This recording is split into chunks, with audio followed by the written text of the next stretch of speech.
దత్తాత్రేయ స్వామి టెంపుల్కి వెళ్తున్నాము. ఇది మెయిన్ ఎంట్రన్స్ అన్నమాట, దేవుడి టెంపుల్కి మెయిన్ ఎంట్రన్స్.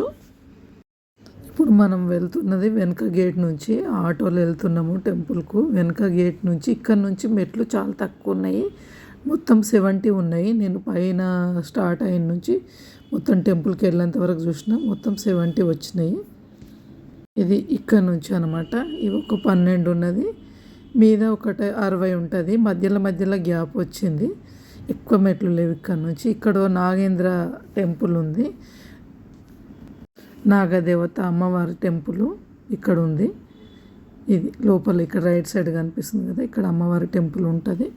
చాలా బాగుంది. లోపల కూడా నవగ్రహాలకు సంబంధించిన చెట్లు ఉన్నాయి. ఈ చెట్లు కూడా చాలా బాగుంది, చూడవచ్చు మీరు వెళ్ళినప్పుడు. టెంపుల్ మనం చూస్తున్నది టెంపుల్ పైకి, మందిరం పైకి వెళ్ళే దారి అన్నమాట. ఇది పైకి మెట్లు ఉన్నాయి కదా, 10 మెట్లకు ఒక గ్యాప్ వచ్చింది, 12 మెట్లకు ఒక దగ్గర గ్యాప్ వచ్చింది. టోటల్ ఇక్కడ నుంచి టెంపుల్కి వెళ్ళేసరికి మొత్తం 70 అవుతాయి. 70 మెట్లను దాటిపోవాలి ఈ రూట్లో వస్తే మనం. ఇక్కడ చూడండి అన్ని రకాల చెట్లు ఉన్నాయంట. ఒకసారి మళ్ళీ చెప్పండి. మీరు ఏది కోరుకుంటే ఆ పూజ చెట్లు ఇంట్లో కనిపిస్తాయి. ఇప్పుడు లోపల చూడండి, నాగమ్మవారు, నాగదేవత ఉన్నది ఇక్కడ లోపలికి ప్రవేశించిన తర్వాత రైట్ సైడు నాగేంద్రుడు వచ్చిపోయేది, నాగమ్మ వాళ్ళు వచ్చిపోయేది హోల్స్ కూడా కనిపిస్తుంటుంది, చిన్నగా రంధ్రాల్లాగా రైట్ సైడ్ హోల్స్ ఉన్నాయి. ఇక్కడ నాగదేవత టెంపుల్ అన్నమాట.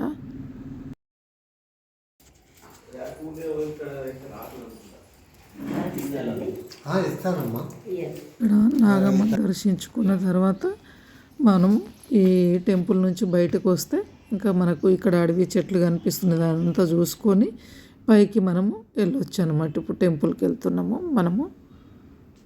టెంపుల్లో మనం సిటీలో ఒక టెంపుల్కి వెళ్తున్నట్టు అనిపించేది, మనకు పెద్ద అడవిలో ప్రశాంతమైన వాతావరణంలో ఉన్నట్టు అనిపిస్తుంది. ఎక్కడ చూసినా కానీ రాళ్ళు, గుట్టలు, చెట్లు, చాలా ప్రశాంతంగా పక్షుల సౌండ్ మాత్రమే వస్తుంది. చాలా మంచిగా అనిపించింది. ఇప్పుడు మనం టెంపుల్ దగ్గరకు వచ్చేసినాము. ఇక్కడ కాలు కడుక్కోవడానికి నీళ్ళు ఉన్నాయి, ట్యాప్స్ ఉన్నాయి, ఇక్కడ కడుక్కొని.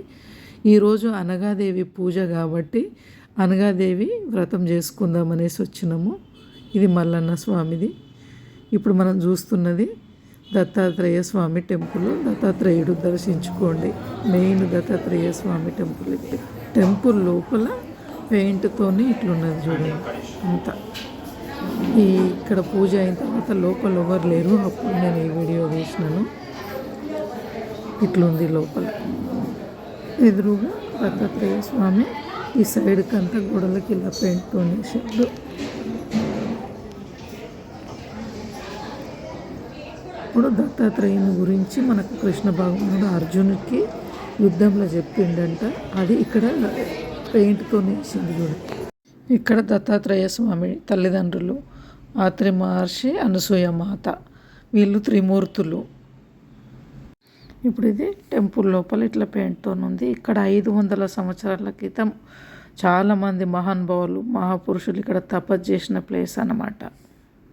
మాత వ్రత విశిష్టత గురించి ఇప్పుడు చెప్తుండు, విందాం.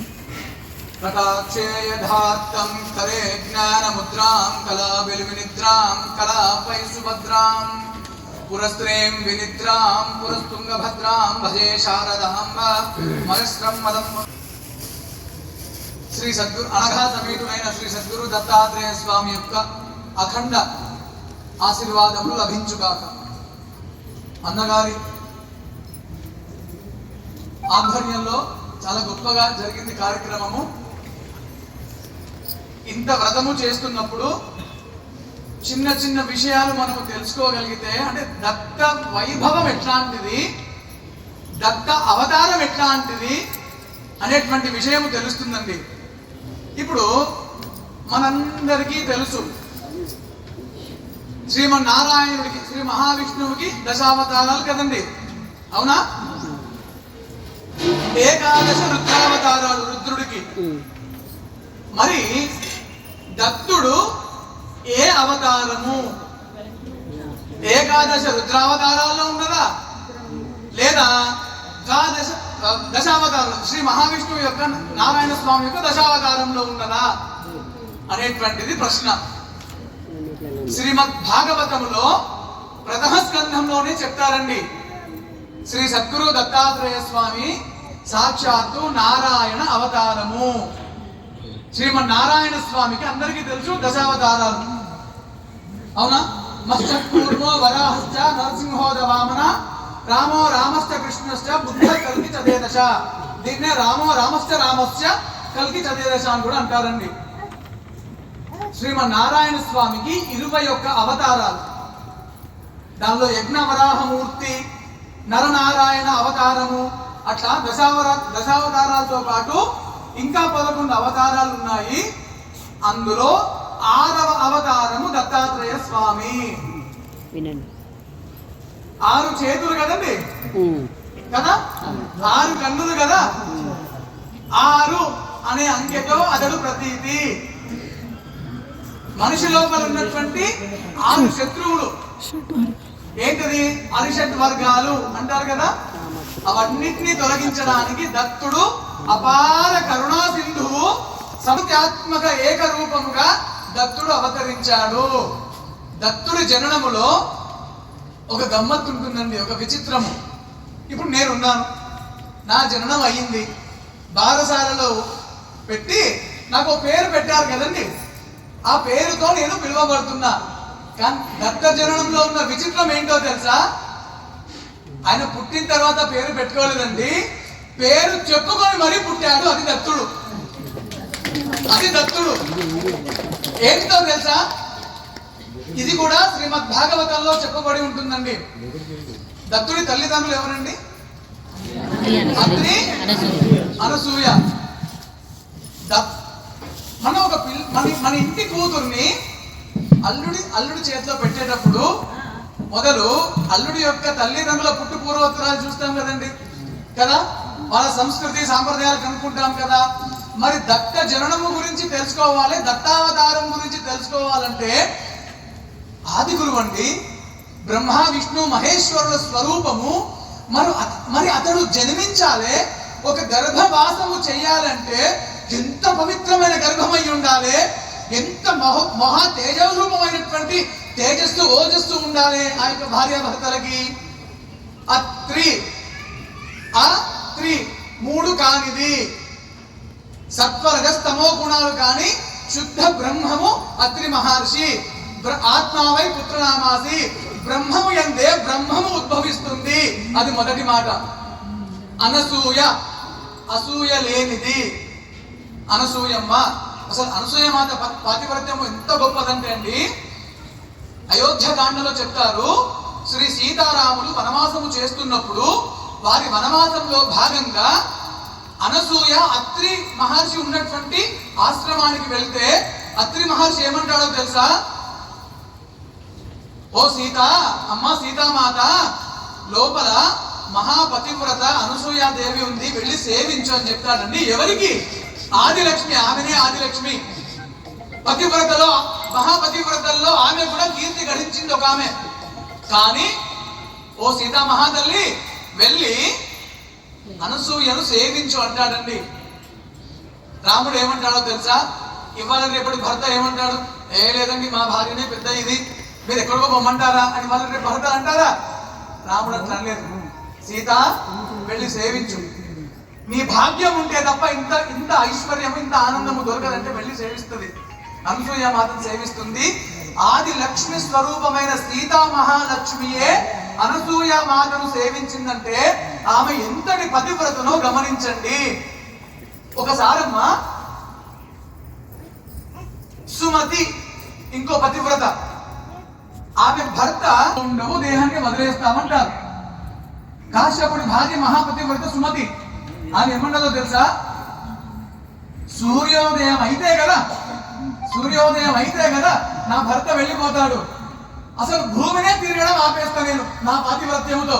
ఇక సూర్యోదయం ఎక్కడిది, నా భర్త వెళ్ళిపోవడం ఎక్కడిది అని చెప్పి సుమతి అంటది, నేనే గనక మహాపతివ్రతనైతే సూర్యోదయము ఆగునుగాక, భూభ్రమణము నియంత్రించబడునుగాక అని భూమి ఆగిపోతుంది. భూమి ఆగిందంటే తల్లి కాలాలు ఆగినట్టే, ఋతువులు ఆగినట్టే, లోపల పెట్టిన గొప్పదండి. అంతటి మహాపతివ్రత అయినటువంటి సుమతి తల్లిని ఒప్పించగలిగే శక్తి యుక్తులు బ్రహ్మ విష్ణు మహేశ్వరులు కూడా లేవు. ఎక్కడికి వెళ్ళాలి మరి? అప్పుడు అనుకున్నారు, ఈ సుమతి మహాపతివ్రతను ఒప్పించడం మనతోని కాదు, ఎవరు సమర్థురాలో తెలుసా? అనసూయ. ఆమె దగ్గరికి వెళ్ళండి. ఎందుకు? ఒక మహాపతివ్రతను ఒప్పించాలంటే ఇంకో మహాపతివ్రతనే కావాలి. అనసూయమ్మ వెళ్ళింది. వెళ్ళి, తల్లి సుమతి, ఎందుకమ్మా ఇదంతా అంటే, అమ్మా అనసూయమ్మ, నువ్వు మహాపతివ్రతవి, నేను ఇది దేనికోసం చేస్తున్నానో నీకు తెలియకపోలేదు. కాదు తల్లి, లోకంలో ఉన్న జీవరాశి అంతా మన బిడ్డలే కదా. భూమి తిరిగితేనే వర్షము, భూమి తిరిగితేనే అన్నము, భూమి తిరిగితేనే తేజస్సు. మరి ఎట్లా తల్లి అంటే, మరి నా భర్త ఎట్లా అమ్మ అంటే అనసూయ అంటది, విను సుమతి విను, నువ్వు భూమిని తిరిగే భ్రమణం చేసేలా చెయ్యు. సూర్యోదయం అవుతుంది, నీ భర్త కాశ్యపుడు కుష్ఠరోగి, నీ భర్త రేపు వెళ్ళిపోతాడు. కానీ నా పాతివ్రత్యము చేత కుష్ఠరోగిగా వెళ్ళిపోయిన నీ భర్తను నవయువకుడిగా మళ్ళీ నేను బతికిస్తానమ్మా అంటున్నమ్మా. సరే అని చెప్పి భూమి తిరుగుతుంది, ఆయన కుష్ఠరోగి వెళ్ళిపోతాడు, నవయువకుడైన కాశ్యపుడు తిరిగి వస్తాడండి. అది పాతివ్రత్యము. అప్పుడు బ్రహ్మ విష్ణు మహేశ్వరులు అంటారు, చూడండి, బ్రహ్మ విష్ణు మహేశ్వరులు అంటారు, జాగ్రత్తగా వినండి. బ్రహ్మ విష్ణు మహేశ్వరులు అంటారు, అమ్మా సుమతి, అమ్మా అనసూయ, మా ఎవ్వరితో కాని పని నువ్వు చేస్తేవి తల్లి, నీకు ధన్యవాదాలు. అమ్మా అనసూయ, గమనించండి, నేను అమ్మా అని ఎందుకు అంటున్నాను. అమ్మా అనసూయ, మాతో కాని పని నువ్వు చేస్తేవి తల్లి. అమ్మా అనసూయ, భూమిని భ్రమింపజేసి కాలాలను సుభిక్షము చేస్తేవి తల్లి. అమ్మా అనసూయ, 33 కోట్ల దేవతల యొక్క వందనాలు అందుకో. అమ్మా అనసూయ, నీ పాతి చేత 14 భువన భాండాలను కాపాడు. అమ్మా అనసూయ, మా త్రిమూర్తుల అభివందనాలు అందుకో అమ్మా అని అంటారండి. నీకు ఏం కావాలి తల్లి, నీకు ఏమి బహుమానం ఇద్దామని అడుగుతారు. ఆమె ఏమంటారో తెలుసా? ఇప్పటిదాకా మీరు ఏమన్నారు? అమ్మా అమ్మా అమ్మా అని మీరు అన్నారు కదా, మీరు అమ్మ అంటుంటే నాలో మాతృత్వం పొంగిందయ్యా, మీరు ముగ్గురు నాకు సంతానంగా రండి అని చెప్పి అనసూయ మాట చెప్పింది. ఇది దత్తావతారానికి మూలము. ఎక్కడైనా చూడండి, అమ్మ పార్వతమ్మ, నా ఇంటిలో బిడ్డగా పుట్టని హిమవంతుడు దక్షుడు అడిగాడు. తండ్రి శ్రీమన్నారాయణ, నా ఇంటిలో కొడుకుగా పుట్టని దశరథ మహారాజు అందరూ అడిగారు. కానీ యావత్ చరిత్రలో త్రిమూర్తులు మీకు సంతానంగా వస్తామని వెంటపడ్డ దంపతులు అత్రి అనసూయరు. అందుకే అప్పుడు ఏమన్నారు తెలుసా? ముగ్గురు కలిసిన ముచ్చట రూపం అత్రి మహర్షి. మరి చూడండి, భార్యనేమో ఇలాంటి వరము తెచ్చుకునే భర్తకు చెప్పే, మహాశయ అత్రి మహర్షి నాకు ఇట్లా వరం ఇచ్చారు వాళ్ళు అంటే, మరి భార్యకి వరము దొరికింది బాగానే ఉంది, మరి భర్త సమర్థుడు కావాలన్నా వద్దా? నీకు వరం దొరికిందమ్మా, నాకు కూడా సమర్థత కావాలి అని చెప్పి అత్రి మహర్షి కూడా 1000 సంవత్సరాలు కఠోరంగా ఓంకార సాధన, ప్రణవ సాధన చేస్తాడు. ఆ ఊమ బ్రహ్మ విష్ణు మహేశ్వరులు ప్రణవ సాధన చేయగానే వాళ్ళు కూడా ప్రత్యక్షమవుతారు, నీకు సంతానంగా వస్తారంట. అప్పుడు మ్యాచ్ అయిందమ్మా ఇద్దరికి. ఇప్పటి భార్య భర్తలు అట్లా ఉండాలి మనం కూడా.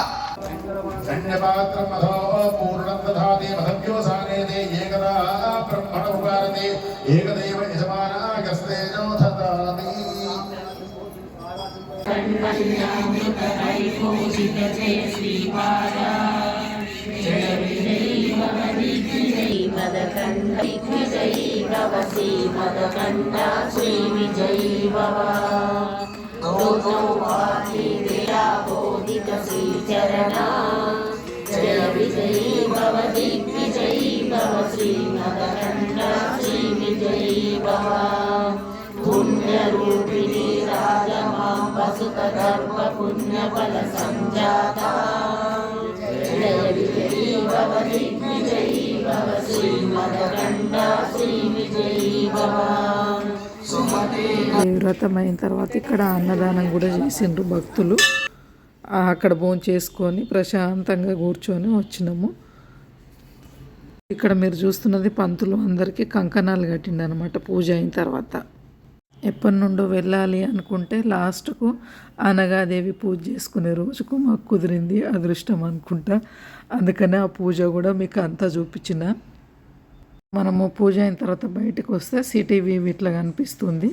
బిర్లా మందిరు, పార్లమెంటు కనిపిస్తుంది చూడండి. పార్లమెంటు, బిర్లా మందిరు, సిటీ మొత్తం ఇట్లా కొండ నుంచి చూసుకున్న తర్వాత మనకు ఫస్ట్ ఇక్కడ మెట్ల నుంచి మీకు ఎంట్రన్స్, మెయిన్ ఎంట్రన్స్ అని చూపించిన కదా, ఇదనమాట. ఇక్కడ నుంచి దిగుతున్నాం. ఇప్పుడు 200 చేంజ్ ఉంటాయంట, కానీ బాగుంది వ్యూ పాయింట్ ఇక్కడ నుంచి. చాలా అంటే చాలా బాగుంది. మెట్లు కూడా పెద్ద హైట్ ఏం లేవు, అంత కష్టమేం కాదు, ఎక్కాలంటే ఎక్కిపోవచ్చు. ఇది ఫస్ట్ మెయిన్ రావాల్సిన నుంచి మేము ఇప్పుడు దిగుకుంటూ చూపిస్తున్నా. ఇక్కడ నాగమాత టెంపుల్ కూడా ఉంది లోపల, చాలా బాగుంది. సెంటర్లో మెయిన్ హైదరాబాద్లో ఇంత బాగుంది చుట్టుముట్టు అడవితోని. ఇక్కడ నాగమాత టెంపుల్ చూడండి. మనం మెయిన్ ఎంట్రన్స్ నుంచి వచ్చినప్పుడు ఇప్పుడు స్టెప్స్ నుంచి లెఫ్ట్ సైడ్ వస్తుంది. ఇది మేము దిగేటప్పుడు చూపిస్తున్నాను నేను ఇక్కడ నుంచి ఈ టెంపుల్. అనసూయ మాత పుత్రుడు దత్తాత్రేయుని దర్శించుకోవడం, అనగాదేవి వ్రతం చేసుకోవడం, చాలా మంచి సమయం కలిసి వచ్చింది. ఎంతో పుణ్యం చేసుకున్నా నేను అనిపిస్తుంది. ఇది చూడండి, మెయిన్ ఇక్కడ నుంచి మనం వచ్చే దారి ఇట్లా కిందికి కనిపిస్తుంది కదా, ఇది పైకి వెళ్ళే దారి. ఇక్కడ మళ్ళీ ఇంకొక నాగేంద్రుంది ఉంది, శివుంది ఉంది, చిన్నది లింగము. ఇక్కడ జంట నాగుల ఏదో అన్నారు. కిందికేమో ఇట్లా ఉంది చూడండి, బస్తీ కనిపిస్తుంది కదా. మళ్ళీ పై సైడ్ చూస్తే మెట్ల కనిపిస్తుంది. మెట్లకు పూజ చేసిండ్రు, పసుపు కుంకుమతో రాసి పువ్వులు వేసి చాలా అందంగా అలంకరించిండ్రు మెట్లను. వాళ్ళకు కోరికలు తీరిన తర్వాత వచ్చి ఇట్లా పూజ చేస్తారంట. ఫస్ట్ మొక్కుకొని కోరిక తీరిన తర్వాత వచ్చి ఇలా పూజ చేస్తారు. ఇట్లుంది చూడండి మెయిన్ ఎంట్రన్స్ టెంపుల్ ఇట్లుంది. తర్వాత నవగ్రహాలు అన్నారు కదా, నవగ్రహాలు చూస్తాము. ఇక్కడ 12 ఏమో వచ్చినాయి స్టెప్స్. ఇది నవగ్రహాల టెంపుల్.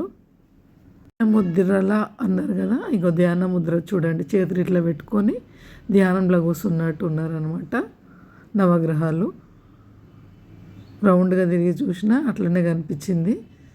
ఇగో ఇక్కడ సైడ్ చూసినా కూడా అట్లనే ఉన్నది చూడండి, స్టెప్స్ ఇట్లా పెట్టుకొని ధ్యాన ముద్రలు ఉన్నాయి. ఇక్కడ మళ్ళా శివుడు, నంది, మళ్ళీ దత్తాత్రేయుని దర్శించుకొని ఈరోజు మాత్రం ఫుల్ ప్రశాంతంగా చాలా సంతోషంగా గడిచిపోయింది. దత్తాత్రేయుని దర్శనం కూడా చాలా బాగా అంటే చాలా బాగా జరిగింది. ప్రశాంతంగా ఉంది ఇక్కడ వాతావరణం.